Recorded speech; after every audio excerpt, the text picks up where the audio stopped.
Hello, I am the real-life fake wizard. Today I am going to detail a series of reasons why you might choose to refrain from buying the Nintendo Switch 2. Nintendo, the company, has chosen to make the process of migrating from Switch 1 to Switch 2 confusing, expensive, and borderline offensive. I'm going to attempt to address many of these points of contention in the most professional way I can. Some of these points, like the accessories being less than impressive, may not directly relate to you. For instance, I don't think any of us are truly surprised that the Piranha Plant webcam only has a 480p output and retails for approximately $40. I'm not sure many of us were going to buy that anyway. But this, like many of the points I will address, connect to the same 1,000-piece puzzle. Nintendo and its partners are engaging in corporate avarice to the furthest extent. They are cowardly increasing their prices, refraining from being fully transparent, and delivering less value at the cost of more money. If, by the end of this video, I have brought you any value at all, please consider subscribing to this channel if you're not already subscribed. Thank you, and let's begin. Briefly, who am I? I'm the real-life fake wizard. By day, I am a small business owner. I am speaking to this issue as someone who has been educated in business and marketing, and also, I'm an avid gamer, spending copious hours of my free time engaging in video games.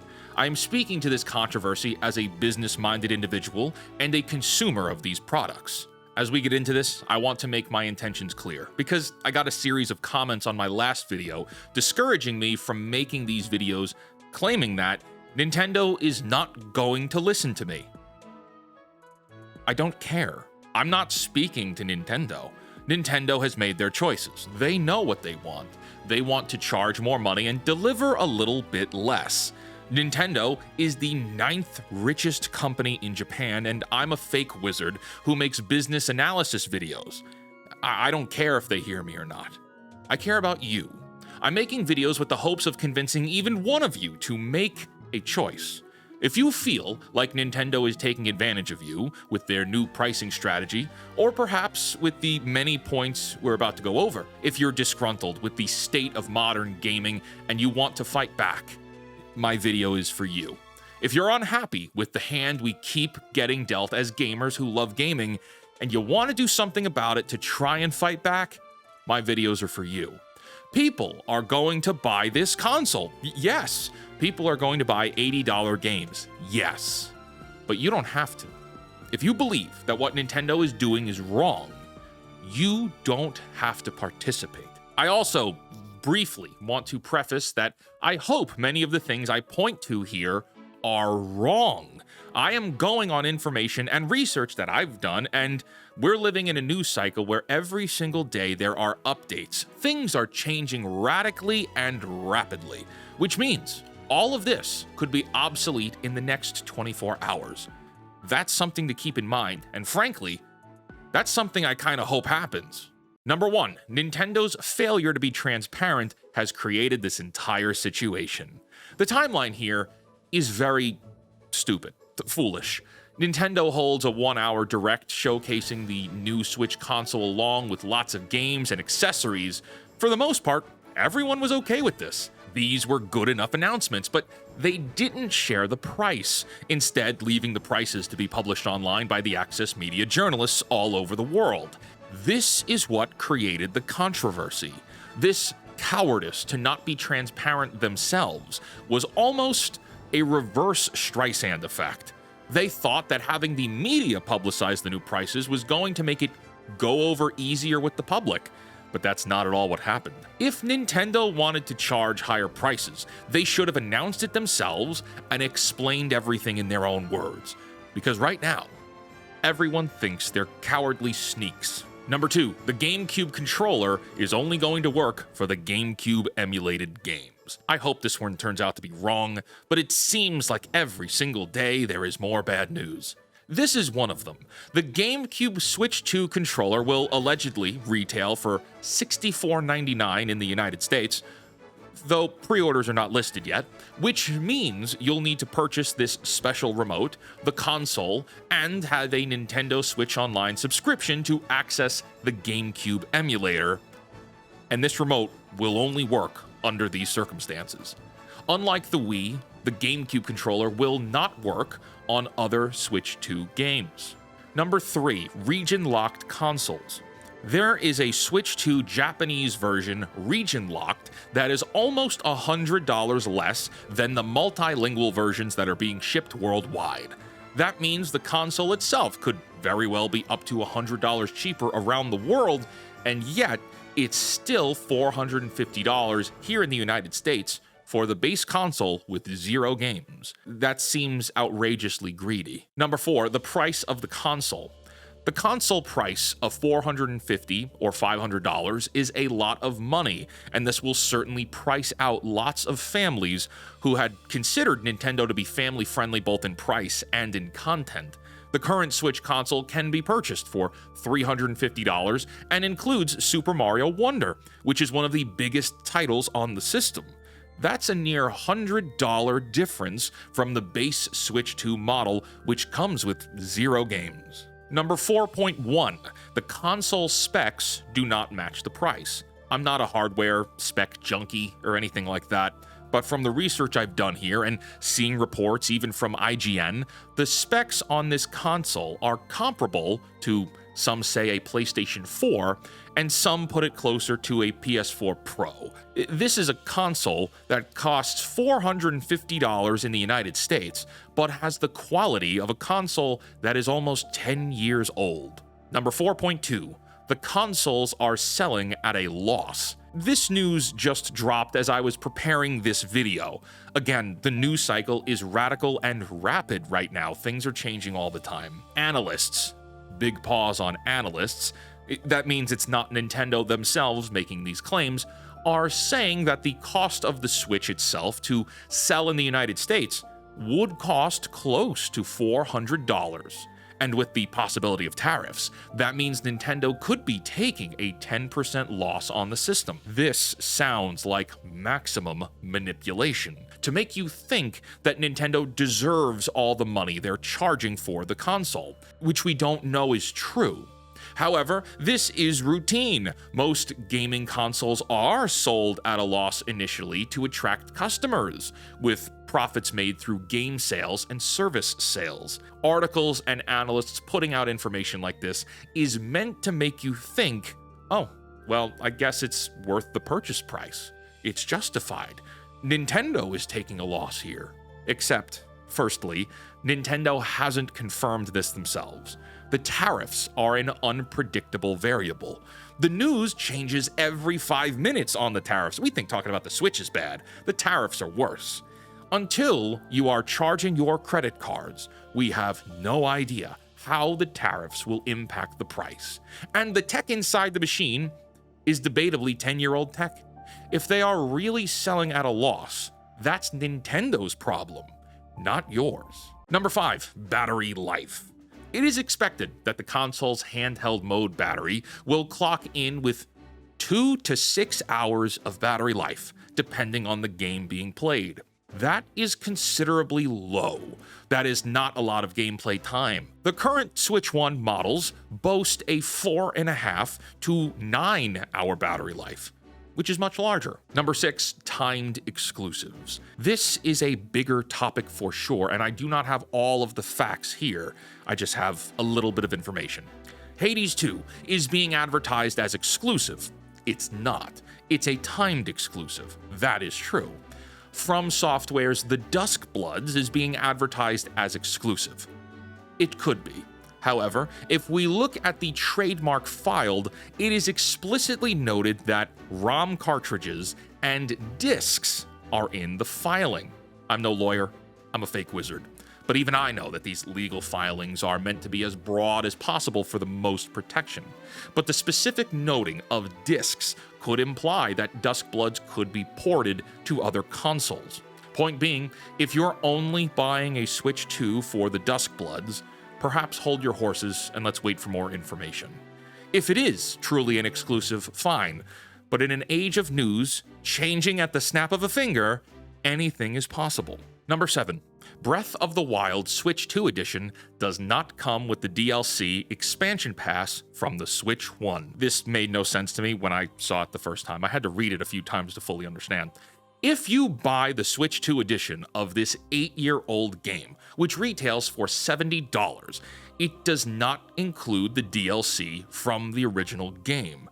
You will need to buy that separately for another $20 if it ports over to the Switch 2. We don't know if you already have it, if it'll port over, and that's kind of insane that you're buying this game for $70 and it doesn't seem to come with the DLC. Everything about the Switch 2 edition variants feels like a confusing scam. Number 7.1, the Switch 2 editions of games are poorly explained and poorly valued. For a time, we were concerned that the Switch 2 editions of Switch 1 games would include a Switch 1 cartridge and a download code for the Switch 2 DLC.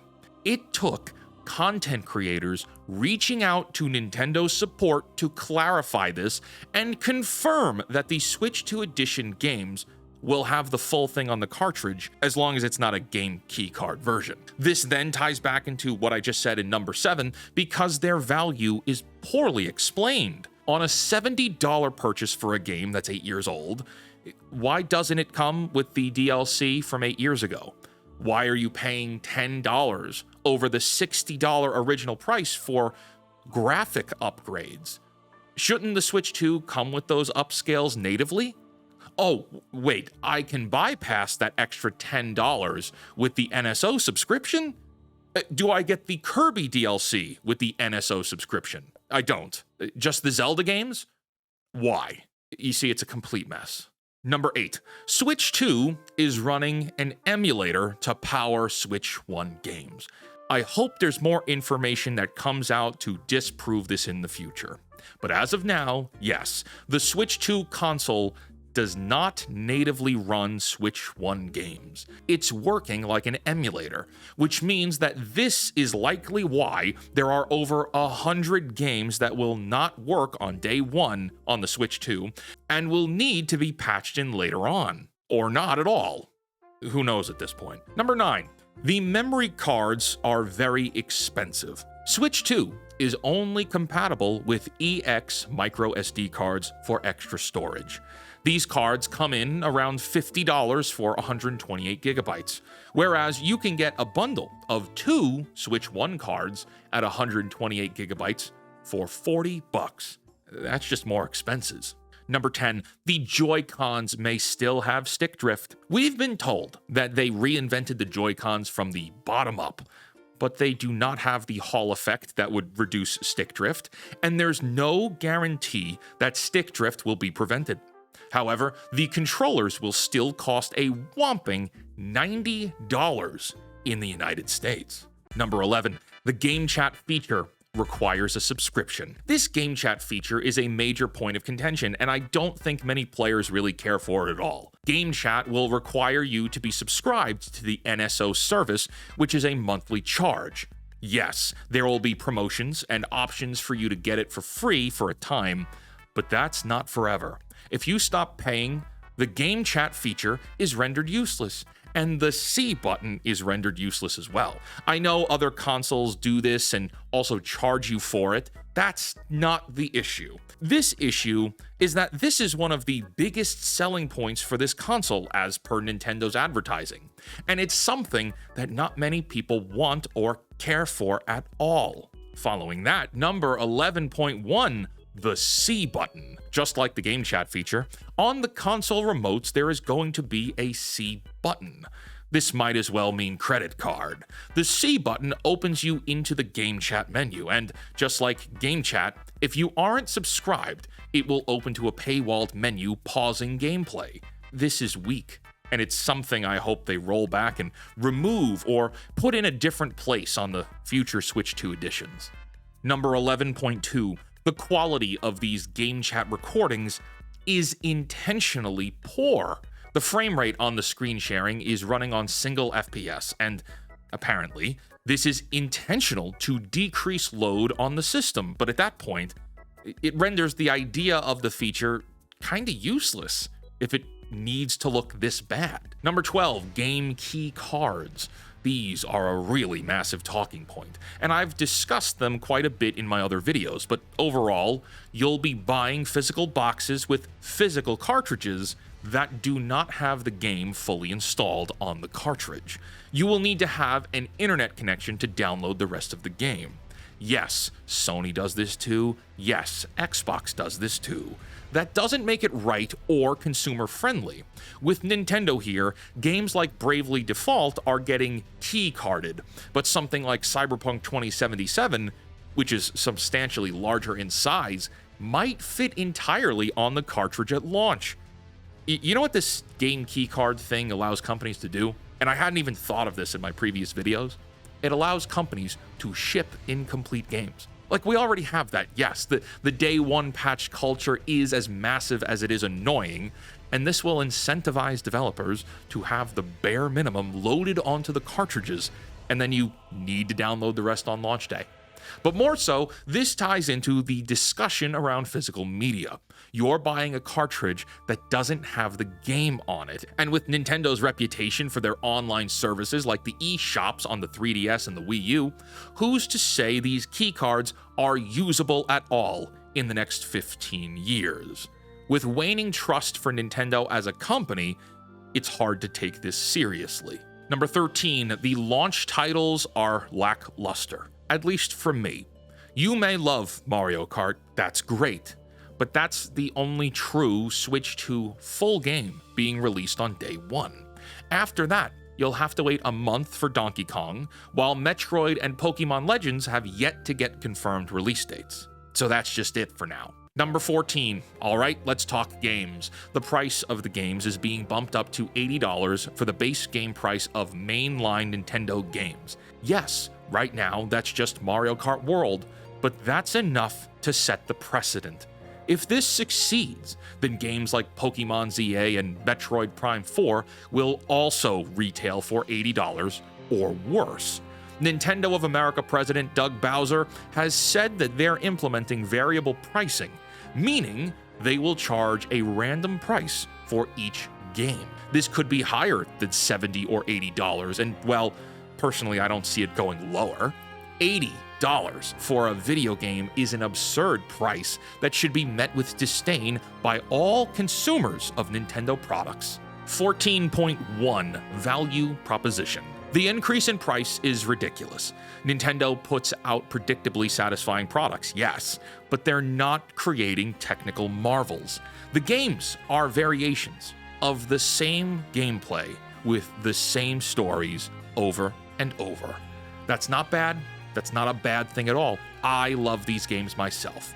But they're not pioneering new things. They do not cost hundreds of millions of dollars to develop, and they're the same game with slightly better graphics and more yellow paint. We're only getting a massive Zelda game every 7 or so years right now, so most of the games like Mario vs. Donkey Kong, Mario Party, Echoes of Wisdom, these aren't multi-hundred-million-dollar games. Heck, most of the Switch lineup was remakes and remasters. I didn't know that Mario vs. Donkey Kong was a remake until I was researching for this video. That was a Game Boy Advance game from 2004. Number 15, the Welcome Tour is $10. Talk about absurd.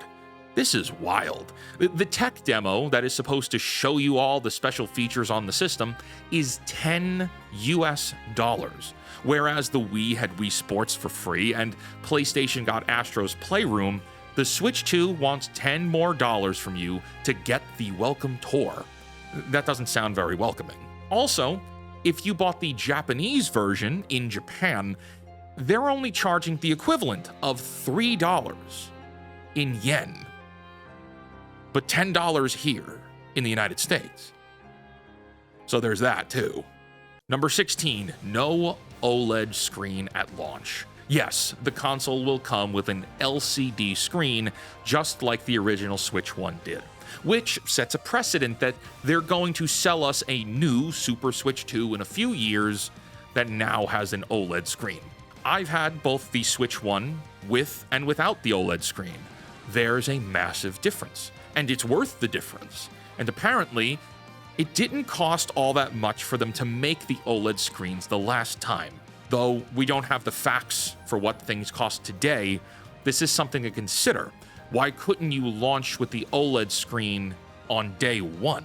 Number 17, if you can't afford the Switch 2, buy a Switch 1. I know there are defenders framing this as if Nintendo is being nice here, but people have every right to be offended. I said earlier, Nintendo was seen as a family-friendly company for their games and their price points. They're not cheap, but you get what you pay for. And now, they're pricing out lots and lots of people from their products and not being transparent as to why. Instead, opting to say, if you're too poor, you're staying with the old generation. This is terrible, and could have been resolved if, in the original Direct, they engaged on the price and explained why the prices are what they are. Number 18. The rest of the accessories are ridiculously expensive. The Joy-Cons are $90. The Pro controller is $80. Buying an extra TV dock is over $100. This is a lot of money, which means this system is not for kids or families anymore. Nintendo is trying to play into an elite gamer marketplace without delivering higher quality goods. If you're a parent, do you feel comfortable putting a $90 controller set into the hands of your kids, especially when these controllers are well known for breaking easily? Too much money, not enough increase in value. Number 19, the price of Nintendo games don't come down. Nintendo's games hold their value because they seldom put things on sale. If this $80 price tag is a success, the prices won't ever come down. They will remain at $80 forever, and in 3, 4, 5 years, they'll bump up to $90 and see if we buy that too. This is a moment unlike any other, where your choice of not buying Nintendo products actually matters quite a bit. Number 20, and something I mentioned at the top of this video, the Piranha Plant camera is only putting out 480p definition. I don't understand how or why the developer, in this case Hori, which is partnered with Nintendo to make this, decided 480p was suitable for a camera that should easily be at 1080p. Again, this isn't made by Nintendo directly, but there's no excuse here. Hori is a partner with Nintendo. This is like the final cherry on top of it all. Amongst all the bad news that we're inundated with, you couldn't even deliver an HD camera? Every single piece of this Switch 2 experience is expensive and it's disappointing. It's lesser than. We should be getting so much more than they are offering. If you can look at all of this in the face, if you can stomach the idea that Nintendo is flexing on their goodwill to overcharge and underdeliver, and you're okay with that, go for it. Buy it. This thing is likely going to sell out on day one, likely in minutes. This video isn't going to stop that. But if you see all these problems, if you're unhappy that this company is trying to take advantage of the market and you know that it's wrong, then what's stopping you? What's stopping you from saying no? Like I said, this is going to sell out on day one. But you don't need to be a part of that. If you believe that what Nintendo is doing is wrong, then this is a battle not just against a greedy corporation, but also for you. It's a challenge to your willpower to say, yes, I want to play these games, but it's not good for me. It's empty calories. Other creators will buy it, yes. Your friends will buy it, yes. That doesn't mean you have to. I invite you now to be a little rebellious. Challenge the status quo and stick it to these corporate fat cats that you, personally you, aren't going to play by their rules anymore. If this is a big game, they lose when you personally stop playing. Until next time, my friends, create, innovate, inspire, and for the love of God, cancel Disney Plus. I'm gonna need to do an explainer video on the Disney Plus thing again soon. Long story, another time. See you later. Bye-bye. Take care.